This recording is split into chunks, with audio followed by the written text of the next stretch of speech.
crônica escrita em 1910 pelo escritor João do Rio, intitulada O Dia de um Homem em 1920. Neste texto, o autor apresenta o cotidiano de um homem envolto na tecnologia, sendo ele mesmo uma máquina, correndo contra o tempo, indiferente às sutilezas do cotidiano e ao horror da vida. O homem de 1920 dorme tarde e acorda cedo, sempre preocupado com negócios, apertando botões, acompanhando os avanços da economia, sem preocupações com as desigualdades sociais. Esse homem é frio, calcula todas as possibilidades de rendimentos, independente das dores humanas. Não perde tempo com a família, usa a casa apenas para as poucas horas de sono, quando não está em viagens de negócios. Mas, sem pretensões de previsões futurísticas, por pouco compreendeu agora, me resumo a falar do homem de 2020, o homem dessa temporalidade. A tecnologia avançou muito de 1920 para cá. Trem-bala, viagens espaciais, inteligência artificial, comunicação audiovisual em tempo real, robotização, o homem senhor de si, antropocentrismo. O homem de 2020 é avançado, arrojado, não perde tempo com singelezas. É forte, superou as banalidades, está isento das fraquezas humanas, não sucumbe a sentimentalismos. A arte é supérflua, são manifestações de futilidades que atrapalham o desenvolvimento, são desvios na marcha para o progresso, ocupação dos desocupados. A arte deve ser suplantada.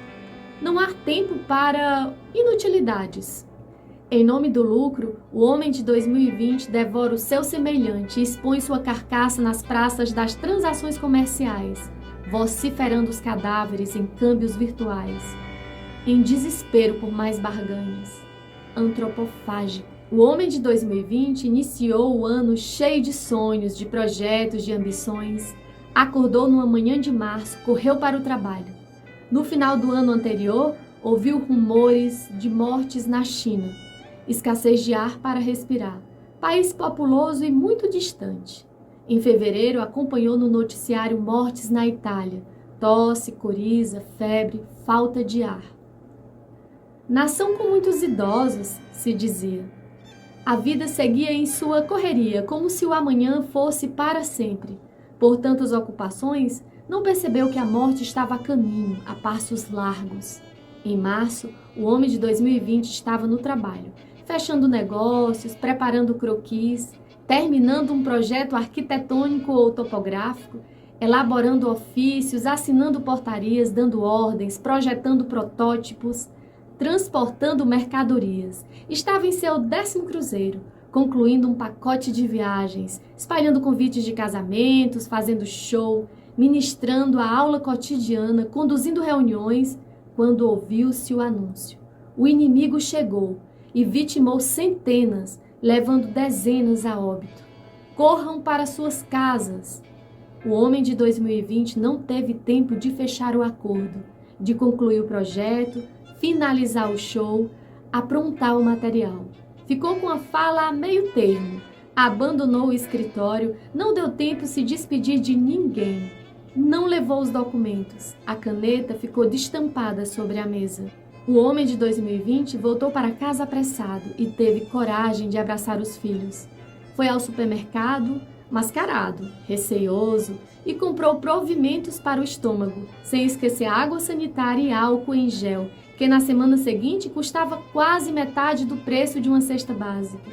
E o homem de 2020 suspeitou que sua riqueza poderia estar no outro quando a ausência do trabalhador interrompeu seus lucros e ficou pasmo diante da imposição da vida, quando parar tornou-se imperativo. Mesmo relutante, isolou-se para não encontrar com o inimigo invisível. Fez ligações, realizou contatos, quis sair e não podia. O índice de óbitos crescia. Os mortos deixaram de ser números, tinham nomes, às vezes o mesmo sobrenome que o seu. O homem de 2020 percebeu-se mortal. E a casa tornou-se o melhor abrigo. O dia agora parecia mais comprido. O homem de 2020 encontrou tempo para conversar com a família, tempo para perceber as cores da parede, tempo de ouvir o canto de um ou outro pássaro que pousava sobre os fios elétricos. Viu que o seu lar podia ser o seu lugar mais seguro. E para ocupar o tempo, ensaiou algumas canções que ouvia na juventude. Viu um filme longo, riu com as piadas daquele comediante desocupado.